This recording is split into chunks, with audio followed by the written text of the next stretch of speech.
Okay, you guys, so it's 4:23.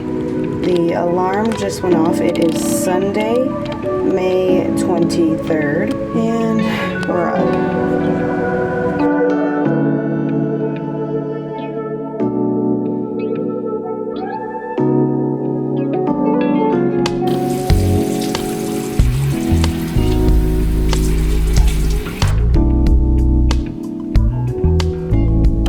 Hello everyone, and welcome to Detox Week of the 30-Day Self-Love Fitness Challenge.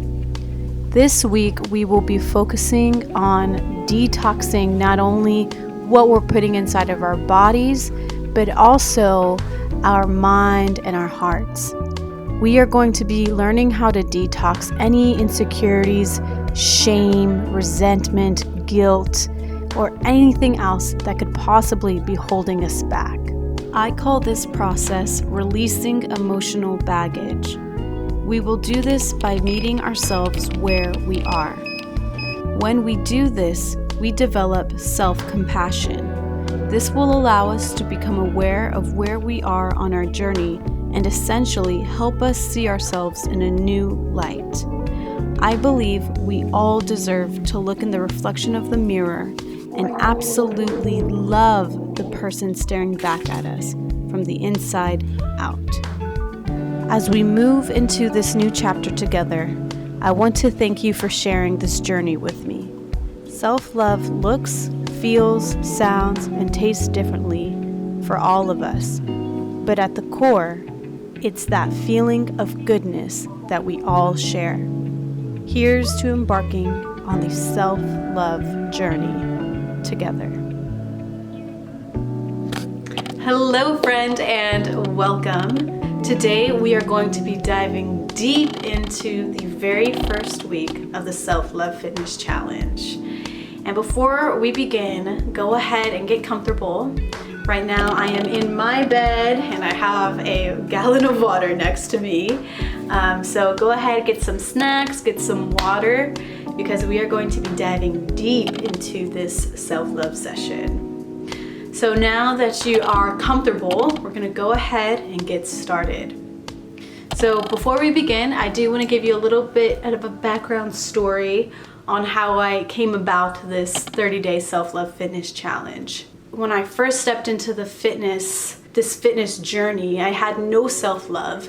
I had no sense of self-worth or anything like that. I used to not be able to step outside without makeup on. I used to show up at the gym with a full face of makeup on because I was just so insecure. And anytime I went home and I washed off that makeup and I saw my bare face, I hated it. I couldn't look at my reflection. I would compare myself to girls on social media.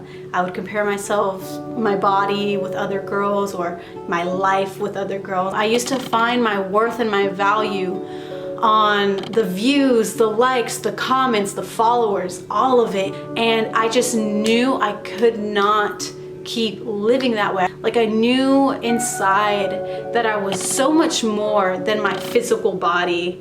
I was so much more than my looks, and I was so much more than these numbers on Instagram. And I just got to this breaking point where I was just like, I've had enough of this, you know? I need to face some hard truths in order to heal myself, in order to move forward in life, in order to rise up and be who I'm meant to be. Now that you know a little bit about my background story with it, we're gonna go ahead and get started on the step-by-step process that I did when I was taking my little detox break from social media and also detoxing this emotional baggage. So I know some of you may be here to lose some weight, and I like to think of the self-love aspect to it as losing that weight of insecurity, shame, guilt, all of that. That's what we're going to be focused on here. So the very first thing we are going to do is we're going to start off by getting still with ourselves. Getting still with yourself just means getting in a place where you can be unbothered and you feel comfortable and safe enough to be able to open up to yourself. So this for me was my room. This getting still for you can look like being at a park, someplace like that. So once you're at that place of getting still, we're gonna go ahead and set an intention. And our intention is going to be to allow ourselves to give our attention to all parts of ourselves. And that includes the parts of ourselves that have been left undealt with. And once you've set that intention, this allows us to feel safe enough and comfortable to be able to begin to open up to ourselves. After you set that intention, you're going to go ahead and affirm these two statements. I am exactly where I need to be. I am doing exactly what I need to be doing. So affirm out loud or inside your head, I am exactly where I need to be. I am doing exactly what I need to be doing. And after you affirm, we're going to begin to reflect. We're going to reflect on our entire life. And specifically, we're going to reflect on all the significant moments in our life that has had the deepest impact on us. And when you're reflecting on this, you're going to ask yourself this question. Is there any part of me that is still healing from this past experience? And when you ask yourself that question, just be still. You're just going to hold the space and allow yourself to feel whatever it is you need to feel once you ask that question. A lot of us have past experiences of emotional baggage that we tend to carry with us throughout our life without ever going back to heal those wounds.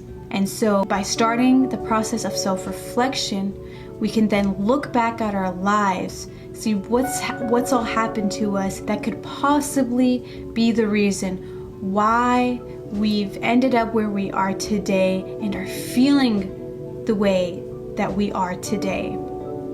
And so, for example, my past experience of emotional baggage would be starting from the age that I was 12.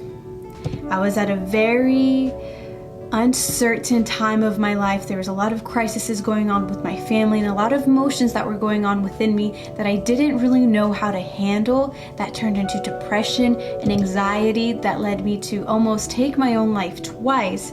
That led to trichotillomania, which is an excess pulling of hair, and that also led me to pick at my skin from the top of my forehead all the way down to my legs, that I felt so ugly and unbeautiful that I couldn't even step outside without wearing big baggy clothes or packing myself with makeup. It was awful and it was exhausting and it was draining. And so throughout the years from middle school to high school, I carried that around me for the longest time. That's just my example of my emotional baggage. Whatever that is for you, really take the time in that moment to self-reflect on what could your emotional baggage be based on your past experience. Once that answer pops up in your head, you'd be like, oh, this is why I feel the way I do. Because of my past experiences with bullying, self-worth, insecurities. It's based off all these past experiences and all these factors that took place in my life that has led me to come to this point. You have now just reached the point of realization. So once we hit that point of realization, we then begin to bring out our inner truth. We are now approaching our wounded self with our inner truth, and we speak to it words that will bring light to our wounds. And so the very first step that our inner truth will do is to normalize the emotion, right? Your inner truth comes to you and says, this is completely normal. You are supposed to feel this way based off of everything that you've gone through it is absolutely normal for you to be feeling this way. And once your inner truth normalizes it, it then goes ahead and starts to reassure you that you are healing, you are making progress, and that you are getting through it. We are speaking from a place of inner truth where there is wisdom and there is self-assurance. Your wounded self will begin to dry up those tears and to breathe in inner peace, and it'll be able to just breathe and be okay again. And so that is all that you're going to do for the rest of the week. And now I do have 2 tasks to leave you with. This is completely optional. So the first task is to document your experience. So by the end of the first week, start a video diary just talking about how your first experience was with feeling the feelings through and what you learned about yourself. And then the second part is you can journal it. In your self-love journal, you can just write down, like, what are you learning about yourself? What are you feeling? And that's it. And now you have just completed the very first part of self-love, which is meeting yourself where you are. Thank you so much for being here with me today. I hope you enjoyed this very first self-love session and that you learned something new about yourself. And I will see you this Friday to share with you my experience in this very first week. Also, if you have a friend or family member who would like this video, feel free to share it with them and tell them to hop on this 30-day self-love challenge so we can all help each other learn to love ourselves a little bit more from the inside out throughout our fitness journey. Until then, I love you.